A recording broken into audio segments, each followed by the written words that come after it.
Eða hvernig bara svona líður eftir leikinn? Bara mjög vel. Það er auðvitað bara, þetta er bara ógeðslega mikilvægt stig. Auðvitað náttúrulega hefði verið geggjað að vinna á, en svo eru það náttúrulega bara Frakkar og við vitum hversu sterkir þeir eru. Þannig mér finnst bara geggjað að ná í stig á móti. Þetta franska liðið náttúrulega ógeðslega vel mannað og svona hvernig bara svona fannst þér að spila á móti? Já, ég meina ég hugsa svo sem ekkert eitthvað mikið út í þá þegar ég er að spila, sko.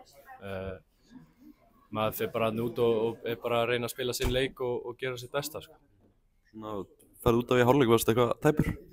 Nei, mér leið bara vel. En Arnar vildi bara breyta sig eitthvað. Þannig já. Það er svekkt að vera þá tekinn út af? Já, þetta, ég meina, vil ekki allir bara spila eins mikið þeir geta.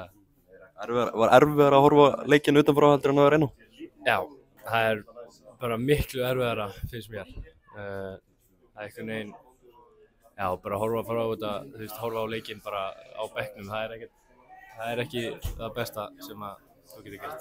Er ég alveg karakter hjá strákunum að slenda 2-1 undir og koma tilbaka og ná að jafna þetta í 2-2? Já, ég er bara þvílíkt ánægður með það og já, þetta er bara ógeðslega mikilvægt stig og svo bara, já, eins og ég segi, bara ógeðslega mikilvægt stig og við ætlum að ná bara þessu öðru sæti. Svona þitt annað aðlandsverkefni að baki, bara hvernig finnst þér að vera hluti af þessu lið? Það er bara geggjað.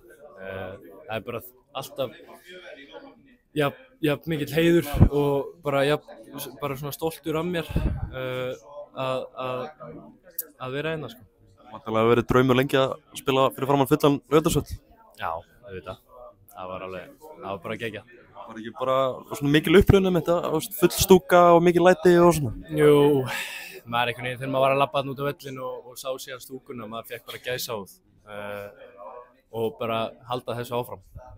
Svona 2 leikir eftir í riðlinum og þetta er svona í okkar höndum við vinnum báða, þá förum við náttúrulega í umspilið, þannig að það eru 2 rosalega mikilvægir leikir framöndan.